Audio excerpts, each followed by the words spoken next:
Okay, thank you very much. And today we're here to discuss at the cabinet meeting critical domestic policy issues. I'd like to basically provide you with an update as to how we're doing for the American people. We're doing a lot of great things. The unemployment rate is at almost 17-year low. The stock market is soaring to record levels. We just hit a new high on Friday, and I think we're hitting another new high today, because there's tremendous optimism having to do with business in our country. The GDP growth has reached more than 3% last quarter, and other than the hurricanes would have done phenomenally this, and I think we'll still do very well, but something will have to be taken off because of the tremendous problems of the massive hurricanes that we've had to endure. And now I guess you could probably add the wildfires in California. But the economy cannot take off like it really has the potential to do unless we reduce the tax burden on the families, businesses, workers of our country. And we'll be able to do that. I think we're getting tremendous receptivity from the people. I hope we get the same receptivity from Congress. But we are getting tremendous accolades for what we're doing, having to do with both reform and with the massive tax cuts. It'll be the largest tax cuts in the history of our country. We're one of the highest tax nations in the world right now, costing us millions of jobs and trillions of dollars. It's time to restore America's competitive edge and pass historic tax cuts to the American people. 1 point in GDP would be $2.5 trillion. Think of that, revenues. 1 point, if we go up from 3 to 4. And when I began, we were in the ones. And now the last quarter, we were at 3.2%. And we're going up higher. But if we went, as an example, from 2 to 3 or from 3 to 4, talking about $2.5 trillion, and we're also talking about many millions of jobs. So we want to also reduce excessive government spending, and that's what we're working on at our cabinet meeting today. As we head into next year's budget season, I've asked Director Mulvaney to come up and find various savings in all of the departments that are gathered around the table, which is everybody. I need my cabinet to work with Director Mulvaney to fight these spending cuts, fight for them, and make sure that they happen. And we want to make the departments as lean and efficient as possible. At the same time, we're going to be departments with lots of heart. Lots of heart. One thing we're going to be looking at very strongly is welfare reform. That's becoming a very, very big subject, and people are taking advantage of the system, and then other people aren't receiving what they really need to live, and we think it's very unfair to them.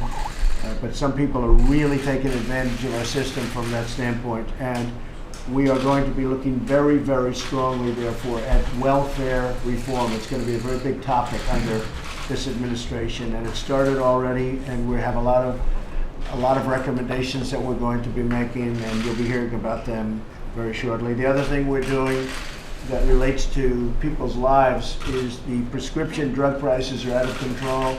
The drug prices have gone through the roof, and if you look at the same exact drug by the same exact company, made in the same exact box and sold someplace else, sometimes it's a fraction of what we pay in this country. Meaning, as usual, the world is taking advantage of the United States. They're setting prices in other countries, and we're not. The drug companies, frankly, are getting away with murder.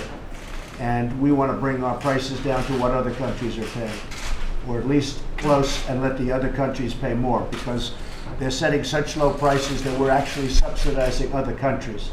And that's just not going to happen anymore. This has been going on for years, where our people are paying so much more for, and I don't mean they're paying 2% more. I mean they're paying double, triple, quadruple. They're paying so much more that it's very unfair to the United States, as usual. Last week, I also sent a letter to Congress outlining my administration's top priorities for immigration reform.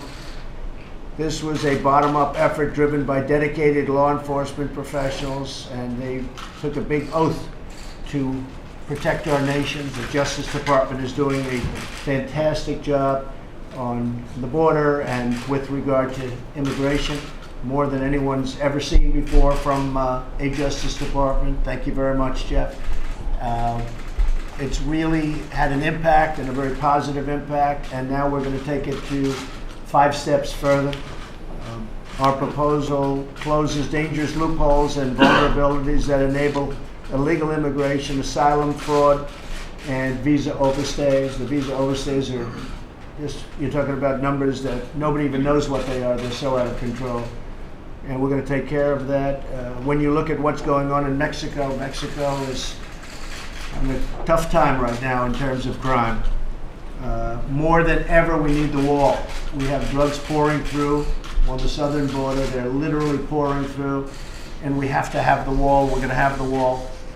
But if you look at just what's happening on the other side of the border with the tremendous crime and the tremendous problems going on, we have a very good relationship with Mexico, but there are a lot of problems, and we don't want the drugs, and we don't want the crime, but we need the wall.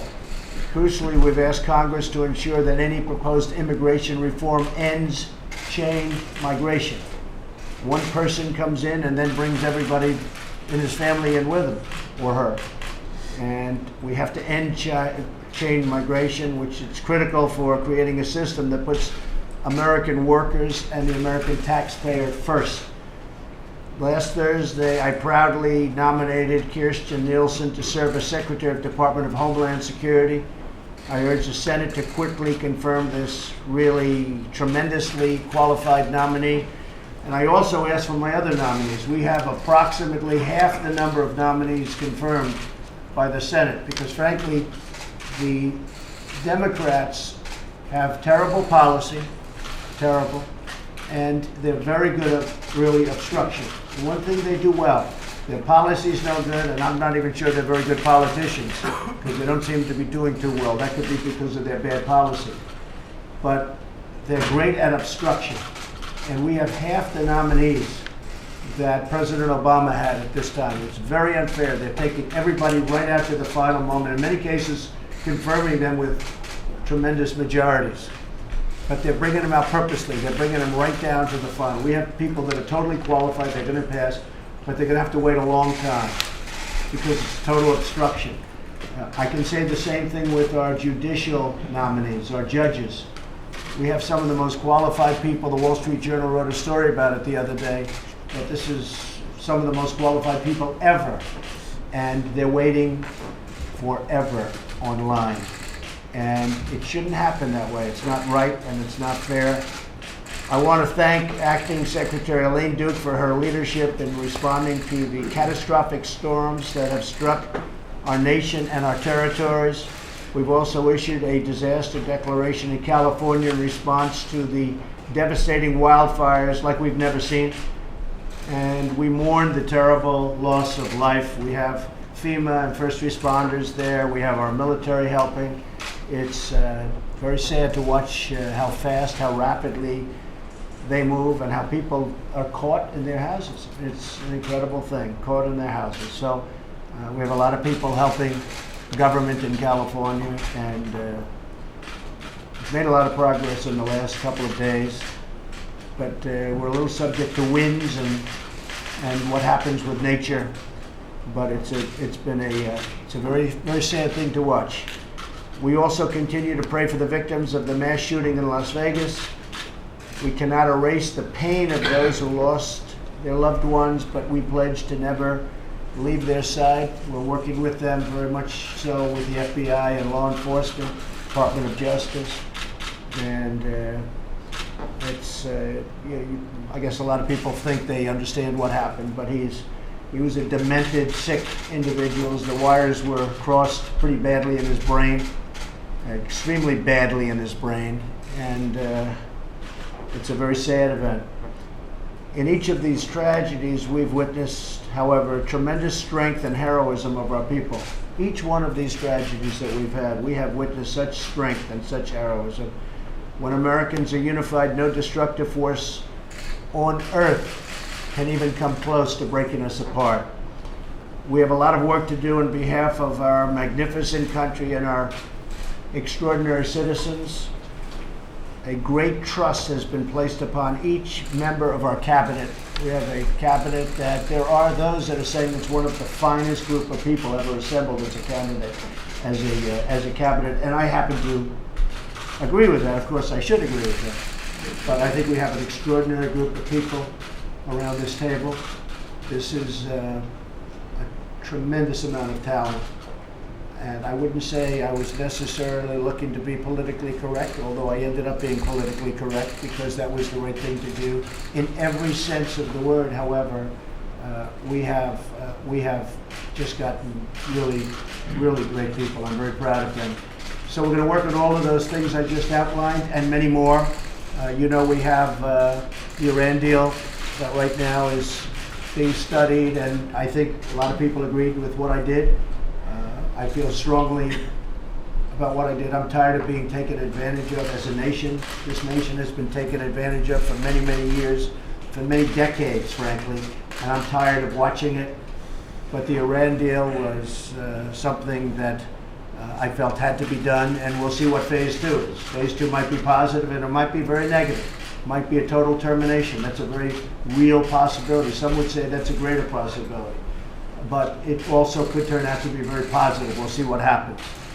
I thought the tone of the Iranian leaders was very modified, and I was happy to see that, but I don't know if that means anything. They're great negotiators. They negotiated a phenomenal deal for themselves, but a horrible deal for the United States. And we're going to see what happens. The healthcare, as you know, is moving along. Knocked out the CSRs. That was a subsidy to the insurance companies. That was a gift. That was frankly what they gave the insurance companies. Just take a look at their stocks. Take a look at where their stock was when Obamacare was originally approved and what it is today. You'll see numbers that anybody, if you invested in those stocks, you'd be extremely happy. And they have given them a total gift. They have given them, you could almost call it a payoff, and it's a disgrace.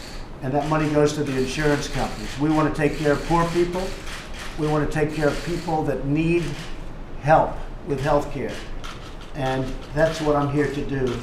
And I'm never going to get campaign contributions, I guarantee you that, from the insurance companies, but a lot of other people got them. You look at the Democrats, take a look at that. Take a look at how much money has been spent by the Democrats and by the health companies, on politicians generally, but take a look at the coffers of the Democrats. So the CSR payments has actually brought Republicans and Democrats together, because we got calls, emergency calls, from the Democrats, and I think probably the Republicans were also calling them, saying, let's come up with at least a short-term fix of health care in this country. And the gravy train ended the day I knocked out the insurance company's money, which was last week. Hundreds of millions of dollars a month handed to the insurance companies for very little reason, believe me. I want the money to go to the people. I want the money to go to poor people that need it. I want the money to go to people that need proper health care, not to insurance companies, which is where it's going. As of last week, I ended that. So we have a lot of interesting things to do. I'm meeting with Mitch McConnell in a little while for lunch.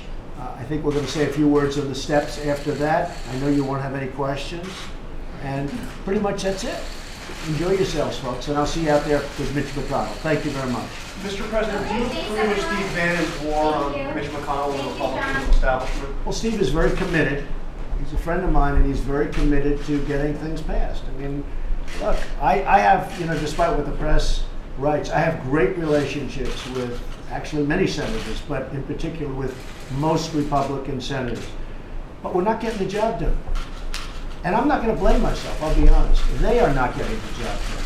We've had health care approved, and then you had a surprise vote by John McCain.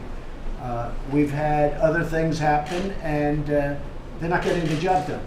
And I can understand where Steve Bannon's coming from, and I can understand, to be honest with you, John, I can understand where a lot of people are coming from, because I'm not happy about it, and a lot of people aren't happy about it.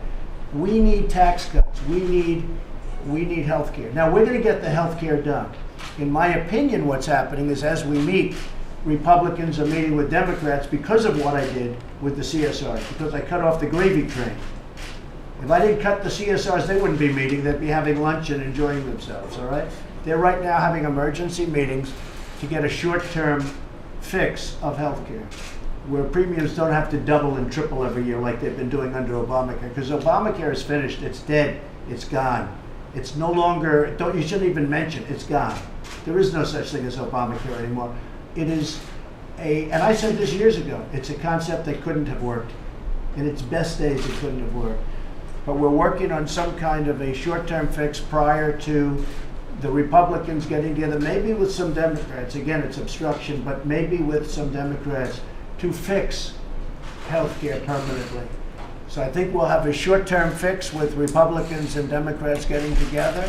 And after that, we're going to have a successful vote because, as you know, we were one vote short, and I think we have the votes right now, whether it's through block grant or something else, block granting the money back to the states, which does seem to make sense where the states run it, because it's a smaller form of government that can be more individually sensitive. So that'll happen fairly shortly. As soon as we have the next reconciliation, I think we'll get the vote for healthcare. I feel very confident of that. I think we already have the vote for healthcare. And sadly, the Democrats can't join us on that, which will be the long-term fix. But I do believe we'll have a short-term fix because I think the Democrats will be blamed for the mess. This is an Obamacare mess. When the premiums go up, that has nothing to do with anything other than the fact that we had poor health care, delivered poorly, written poorly, approved by the Democrats. It was called Obamacare. But I think we'll have a short-term fix, and then we'll have a long-term fix, and that will take place probably in March or April. We will have a very solid vote. It'll be probably 100% Republican, no Democrats, but most people know that that's going to be a very good form of health insurance. So that'll be it. Okay? Any other questions? No? Thank you. I'll see you in a little while. Campaigning against Republicans running for re-election. I know how he feels. Depends on who you're talking about. There are some Republicans, frankly, that should be ashamed of themselves. But most of them, I'll tell you what, I know the Republican senators. Most of them are really, really great people that want to work hard and they want to do a great thing for the American public. But you had a few people that really disappointed us. They really, really disappointed us. So I can understand fully how Steve Bannon feels. Okay? Thank you very much. Thank you. Thank you.